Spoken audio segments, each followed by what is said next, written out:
اپنی آنکھوں اور زبان کی ساتھ میں، اور ساتھ ہی اپنی شرمگاہ کی حفاظت۔ قیامت کا ایک منظر یہ بھی بتایا گیا کہ میدان محشر میں سارے لوگ کھڑے ہوں گے اور کچھ لوگوں کو فرشتے مجرم بنا کر لا رہے ہوں گے، لیکن کس حالت میں معلوم؟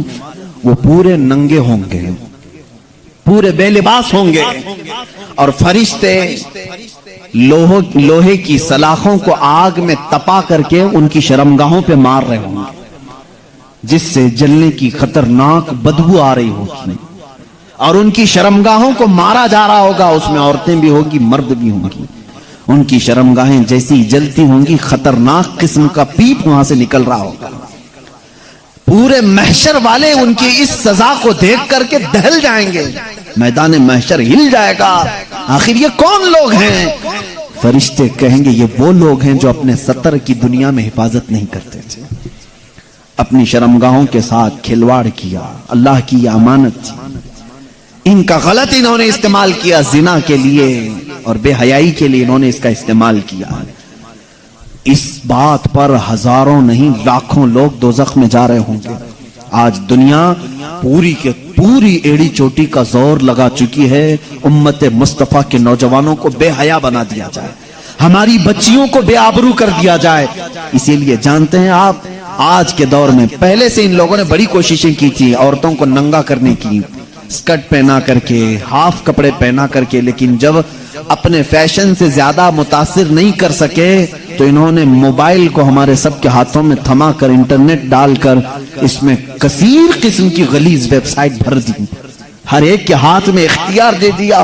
رات کی تنہائی میں جب تو بیٹھے تو غلیظ قسم کی چیزیں دیکھ اور اپنی شرمگاہ سے کھیل۔ آج اکثر نوجوانوں کا طبقہ اس میں ملوث ہے، اور کتنوں نے اپنے ہاتھوں سے اپنے جسموں کو برباد کر لیا ہے، تباہ کر لیا ہے۔ انہوں نے اپنی زندگی کو بھی تباہ کیا اور اپنی آخرت کو بھی تباہ کیا ہے۔ کئی ایسے جوان ہیں جو آج شادی کی عمر کو آ چکے اور روتے ہیں کیونکہ اپنے ہاتھوں سے انہوں نے تباہ کر لیا ہے۔ اللہ تعالیٰ نے منی کا ایک قطرہ جو تمہیں دیا ہے، پورے دنیا کے معجون مل کے وہ قطرہ نہیں بنا سکیں گے۔ تمہیں معلوم نہیں ہے وہ بہت ہی قیمتی جوہر ہے جس کو لوگ ضائع کرنے کے لیے آج مزے لیتے ہیں۔ عزیزان گرامی، یہ حیا مجھے آج ضرور عرض کرنی ہے۔ دنیا پوری کی پوری ایڑی چوٹی کا زور لگا چکی ہے تمہیں بے حیا کرنے کے لیے۔ یہ فلموں کا جال، یہ سیریل کا جال، یہ انٹرنیٹ کا وبال، یہ سب کچھ تمہارے اخلاق پر ڈاکہ ڈالنے کے لیے ہے۔ دیکھو آج بچیوں کو دیکھو، کس کو آئیڈیل مانتی ہیں؟ یہ فلموں کو دیکھ کر کے، سیریل کو دیکھ کر کے خواب سجاتی ہیں کہ میرے نکاح بھی ایسی ہی کسی سے ہونا چاہیے، میری شادی ایسی سے ہونا چاہیے۔ لڑکے یہی خواب سجا کر کے بیٹھتے میری دلہن ایسی ہی ہونی چاہیے کہ اس کا حسن ایسا ہو۔ میرے عزیزو، یہ جادوگری ہے جو پردے پہ دکھائی جا رہی ہے، جادوگری ہے۔ ان کی خود کی لائف میں وہ ساری چیزیں نہیں ہیں جو فلموں میں درشائی جاتی ہیں۔ تم کہاں ان کے پیچھے پاگل بن جاتے ہو؟ تمہارے لیے آئیڈیل اگر کوئی ذات ہو، لڑکیوں کے لیے میں کہتا ہوں کہ تمہاری زندگی چند لمحوں کی ہے، چند دنوں کی ہے، چند سانسوں کی ہے۔ اگر ہمیشہ کا عیش چاہتی ہو تو آئیڈیل سیدہ کائنات فاطمہ الزہرا کو بنا ہو، اور ہر دولہا، ہر نوجوان حیدر کرار کو اپنا آئیڈیل بنائے، نمونہ عمل ان کو بنائے۔ پوری زندگی تم جن کے ہاتھوں تباہ کر رہے ہو، قیامت کے دن اس کا حساب ہوگا۔ 2 آیتیں پڑھتا ہوں میں، سمجھ جاؤ۔ مجھے امید ہے کہ ہمارے بچے توبہ کر لیں گے، مجھے امید ہے کہ ہمارا نوجوان توبہ کرے گا، اور اللہ رب العزت کی جب اسے یاد دلا دی جائے، انشاءاللہ دل میں اگر ایمان کا ایک ذرہ بھی باقی ہے وہ پلٹ جائے گا۔ میرا مولا قرآن میں فرماتا ہے، تم جن ہاتھوں سے کھیل رہے ہو، جن اپنے اعضاء سے کھیل رہے ہو، یہ مت سمجھنا کہ کوئی نہیں دیکھ رہا۔ مولا علی کرم اللہ وجہہ الکریم فرماتے ہیں، میں نے زندگی میں 2 چیزیں دیکھی کہ جب تنہا ہو تو ڈر جانا، اس لیے کہ گواہ بھی وہی ہے، حاکم بھی وہی ہے۔ گواہ بھی وہی ہے، حاکم بھی وہی ہے۔ کوئی دوسرا تمہاری گواہی دینے کے لیے آئے گا نہیں، خود اللہ گواہ ہے۔ اور حاکم کون ہے قیامت کے دن؟ وہی حاکم ہے۔ میرے عزیزو، قرآن کی 2 آیتیں میں پڑھ رہا ہوں۔ اللہ فرماتا ہے قیامت کے دن جب تم اٹھائے جاؤ گے، تم سے ہر ایک عضو کے بارے میں پوچھا جائے گا، اس سے کیا کرتے تھے، اس سے کیا کرتے تھے۔ آنکھیں کیا کرتی تھی تمہاری، زبان کیا بولتی تھی؟ تھوڑی دیر کے بعد سورہ یاسین میں اللہ فرماتا ہے اليوم نختم علی افواہہم وتکلمنا ایدیہم وتشہد ارجلہم بما کانوا یکسبون۔ اللہ فرماتا ہے چپ رہو، آج کے دن ہم تمہارے منہ پر مہر لگا دیں گے، تمہارے ہاتھ ہم سے بات کریں گے، تمہارے پیر ہم سے بات کریں گے، جو کچھ تم کرتے تھے وہ سب کی گواہی دیں گے۔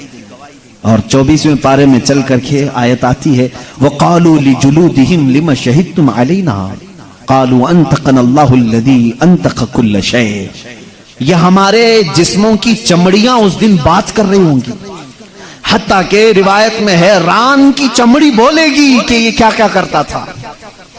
یہ انسان گھبرا کر کے کہے گا اپنی چمڑیوں سے تمہیں کیا ہو گیا، تم تو بولتی نہیں تھی دنیا میں، تم کیسے میرے خلاف کھڑے ہو گئے؟ وہ چمڑیاں اس وقت بھی کہیں گی کہ تو آج خاموش ہو جا، تیری زبان دنیا میں تھی اور آج اللہ نے ہمیں بولنے کا موقع دیا ہے، یہ سب ہمارے خلاف کھڑے ہو جائیں گے۔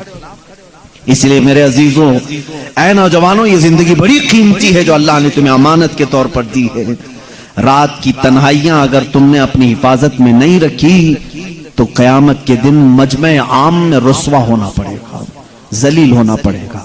اس وقت ہمارے اعمال کھولے جائیں گے جب ہمارے ماں باپ بھی سامنے ہوں گے، ہمارے بچے بھی ہمارے سامنے ہوں گے، ہماری بیویاں بھی ہوں گی، بلکہ حد تو یہ ہے کہ محمد عربی صلی اللہ علیہ وسلم سامنے ہوں گے، صحابہ ہوں گے، اولیاء ہوں گے، سب کے سامنے کہا جائے گا کہ تیری ساری تنہائیاں بتا تو نے کیا کیا کیا ہے۔ لیکن ایک بات یاد رکھو، وہ مولا کریم ہے، 1000 گناہ ہو جائیں لیکن اس کا ایک وعدہ ہے، کبھی کبھار کچھ ایسے لوگ بھی آئیں گے انہوں نے گناہ تو بہت کیے تھے لیکن جب انہیں کسی نے دنیا میں اللہ کا خوف دلایا تو رات کی تنہائی میں وہ ڈر کر کے رونے لگے اور کہنے لگے اے بار الہا، میرے نفس نے مجھے بہکایا، میں شرارت میں آ گیا اور میں غلط کام اپنے ہاتھوں سے کر لیا، لیکن اے الہ العالمین تو ارحم الراحمین ہے اور میں اخطأ الخاطئین ہوں، میں سب سے زیادہ خطا کرنے والا اور تو سب سے زیادہ رحم کرنے والا۔ رب تعالیٰ فرماتا ہے قیامت کے دن وہ آئے گا، اس کے نامہ اعمال ہوں گے ہاتھ میں، لیکن یہ جتنے گناہ تھے وہ سب مٹا چکے ہوں گے، فرشتے ان سب پر پردہ ڈال چکے ہوں گے، اس میں سے ایک گناہ